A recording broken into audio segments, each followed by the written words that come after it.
Crash Course Philosophy is brought to you by Squarespace. Squarespace, share your passion with the world. For generations, just about everybody in the United States got vaccinations, and I'm sure there will be no conversation about this in the comments. And as a result, diseases like measles were all but eradicated. But in 1998, a study published in a scientific journal linked vaccines with autism. Even though that study was later discredited, ever since then, a small but vocal subset of parents have refused to vaccinate their kids. Now, measles are back, as is whooping cough, mumps, and other diseases that were nearly wiped out. Children's lives are being endangered because some parents are acting on beliefs that have no scientific evidence to support them. So why am I talking about this on Crash Course Philosophy? Normally, when we talk about responsibility, we're talking about things that you do. But in philosophy, we sometimes face other obligations. Some philosophers have argued that we all have epistemic responsibility. That is, responsibility we have regarding our beliefs. Epistemic responsibility is an especially interesting area of philosophy because it's where many of its subdisciplines overlap, where epistemology brushes up against philosophy of religion, which bumps into ethics. And philosophers might argue that we live in a world that could probably use a lot more epistemic responsibility, or at least more people who understand what it is. Anti-vaxxers, climate change deniers, conspiracy theorists, the world is full of people who hold beliefs without any evidence. And not only that, they, like most of us, encourage others to share their beliefs. But over the past 200 years or so, philosophers have developed some pretty compelling responses to this phenomenon. A few thinkers have come up with useful ways of thinking about the beliefs we have and the harm they can cause and what responsibilities go along with having them. Meanwhile, others have argued that we can sometimes hold beliefs without any proof. It's not about vaccines or global warming or the moon landing, but about God.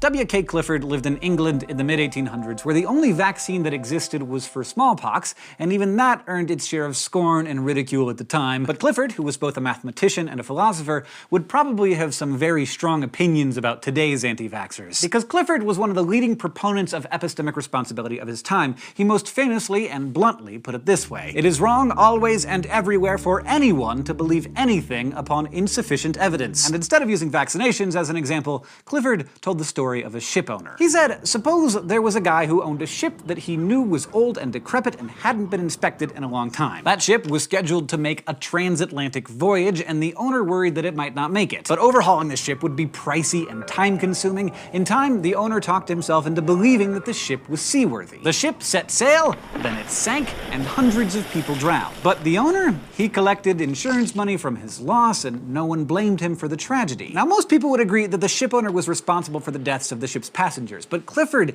went even further. He argued that the owner would have been guilty even if the ship managed to make the trip safely, because he was guilty of accepting a belief without sufficient evidence, and whether that actually leads to harm or not, he still has done wrong epistemically and morally. Now, you might argue, don't I have the right to believe whatever I want as long as it doesn't hurt anyone? Yeah, good question. Clifford argued that there is no such thing as a private belief, because we all talk about our beliefs, some of us do it a lot, and it causes our beliefs to spread. But even if you never vocalize a belief, it still influences the way you act and the way others perceive you. So in this way, a belief can spread subtly, insidiously, without a word being spoken. Think about other kinds of beliefs that lack evidence, for example, sexist beliefs. Imagine a modern-day sexist at an American university. Most of these people are gonna know that actually expressing their sexist views isn't gonna fly. But a sexist's beliefs, even if they're never overtly stated, tend to show through in the ways they interact with women and speak of them. So no matter what, you know them, and you know their views, and you know their views subtly influence others, particularly if they're a person in a position of authority or respect. Since our views always have the potential to harm others, W.K. Clifford argued that we have an epistemic responsibility only to believe things for which we have evidence. And if you don't have evidence,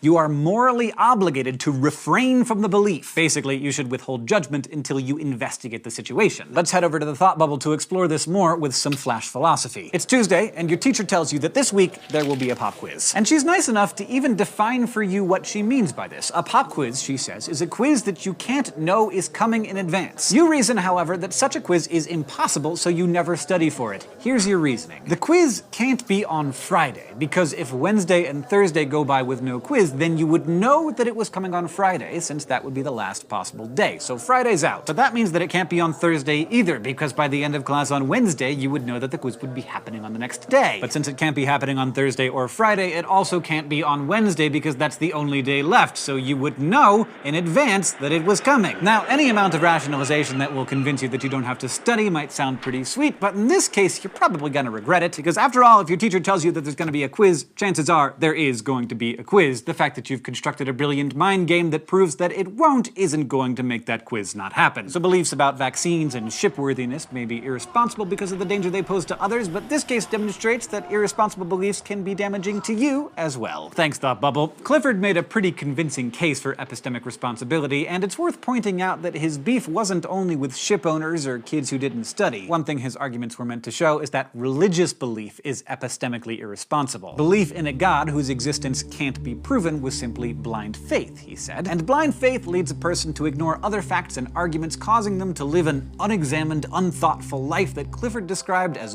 one long sin against mankind. Unsurprisingly, this idea was met with some counter-arguments. Let's hear from one of his interlocutors. 19th century American philosopher and psychologist William James took issue with Clifford's thesis that it is immoral to believe in something with insufficient evidence. James acknowledged that one of his beliefs that was most important to him, his belief in God, lacked evidence. So he set out to demonstrate that certain beliefs can be held morally, even if there's nothing you can really point to back them up. Now, James recognized that it would be ridiculous to say it's okay to believe in just anything you wanted. So he narrowed down his claim to argue that when you adopt a belief, you have options, and the nature of those options can basically determine the moral defensibility of the beliefs you end up holding. Specifically, he said the options you face when choosing a belief could either be live or dead, forced or unforced, and momentous or trivial. You face a live option when you're considering a belief that you could actually see yourself having. For instance, maybe you've never had a pumpkin spice latte, but you love pumpkin, and you love lattes, and you love spice, so you hypothesize that you would enjoy a pumpkin spice latte. That's a live option for you because you can imagine yourself believing that you'd like a pumpkin spice latte. On the other hand, you probably can't even entertain the possibility that you would enjoy, like, a dog food spice latte. Try as you might, you just can't imagine accepting that option as an actual belief, so that's a dead option to you. Now, a forced option is one in which whatever you do, you've made a choice. You can't not choose. Stay in or go out is a good example of a forced option. You have to do one or the other. You can't wait and decide later, because